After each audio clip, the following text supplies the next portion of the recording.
Hi everyone, here I am. Today is April 1st, 2020.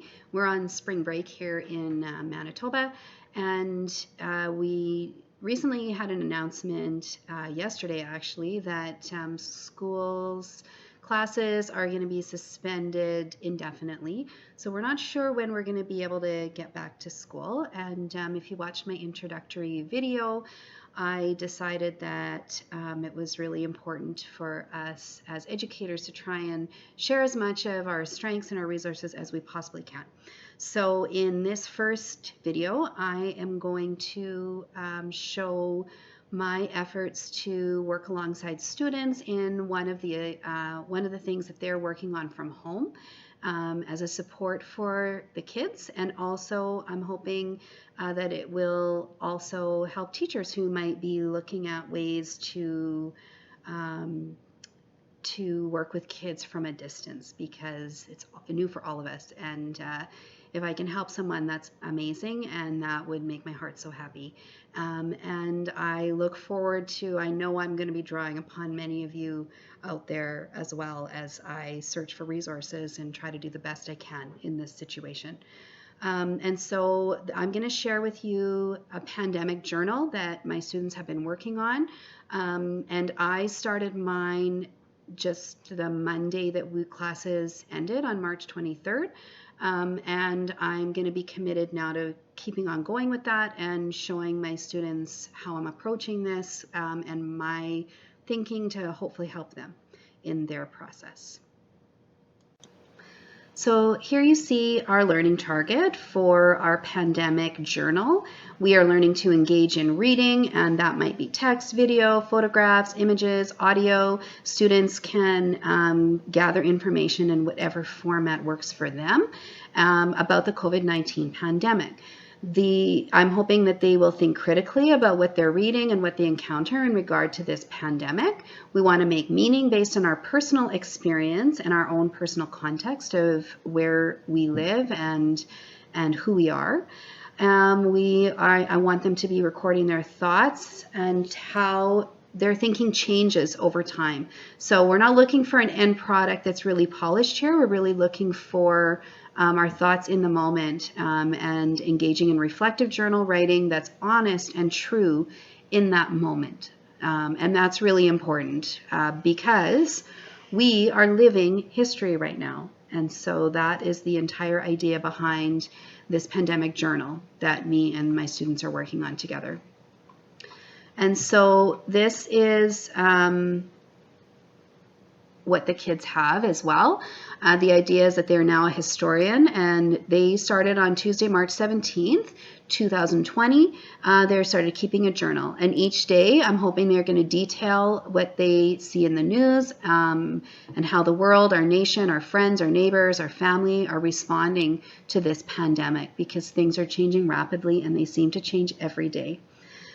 They are creating a primary source, which is something we have talked a lot about in social studies that can be used by people in the future to learn about our lives during this crisis from their own unique perspectives. So my hope is that they will be honest, they'll be authentic, and that they will be very reflective. And that's my goal as well as I endeavor in this journal writing. So I also provided some guiding questions that they might choose to help them to write these journals, thinking about things that the government may have announced federally, locally, provincially, all around the world, how it might impact them. Do they agree with it? Does it make sense to them? How their family may have felt about it? What kinds of things are open? What kinds of things are closed? How have their lives been impacted? How is today different from yesterday? And, how are they feeling? Hopeful, anxious, fearful? Where are they getting their information? Is it from the news? Is it on social media? How are they learning about what's happening around the world with this pandemic? Are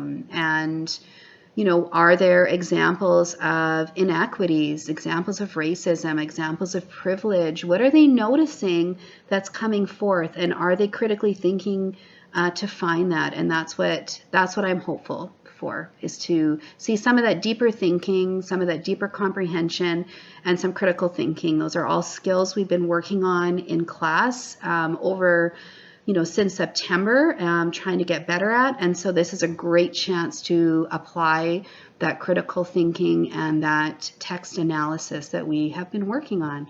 And so this is our assignment. Hi kids, it's Ms. AG, and I'm going to show you my pandemic journal. I don't know if all of you realize that I have been trying to do this assignment right alongside you, thinking that I would come back to school and share it with you. But now that we know it may be a while since we get back together in school, I wanted to share it with you through a video.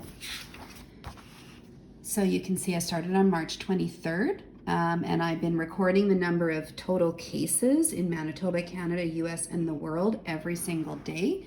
My first entry is pretty much just about what I kind of did that day. It was just a starting point, and then I started to get more intentional with my journal after that first day.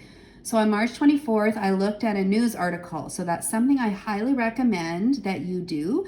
I recorded the title of the news article, also something I think is valuable, and I would like you to try to record the sources that you look at so you can recall where you're getting your information.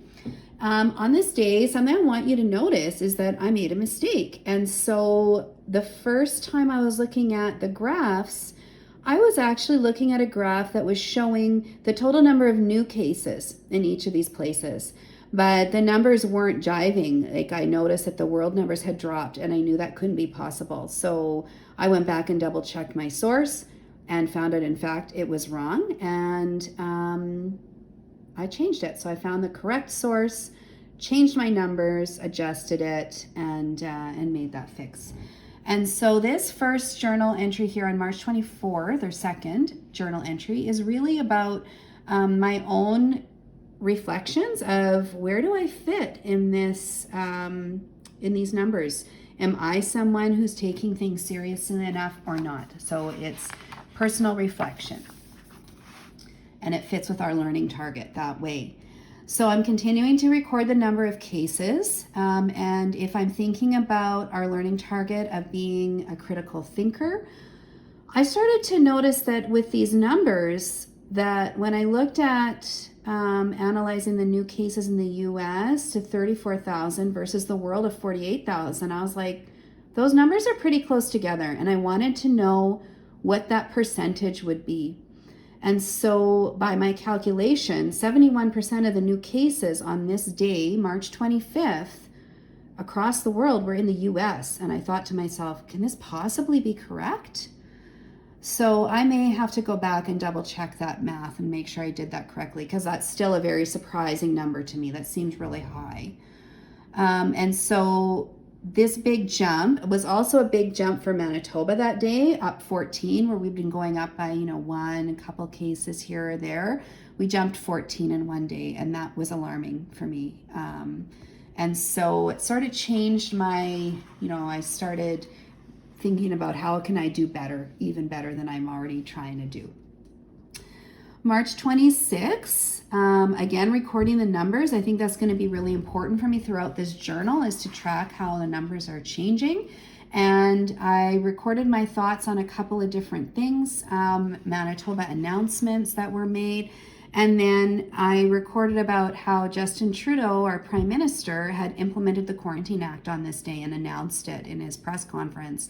And one of the things that I reflected about was that it's unfortunate that we had to go to these measures, that the government has to mandate things, but I guess that's what needs to happen for people to really realize how serious this is and not wait till it's too late.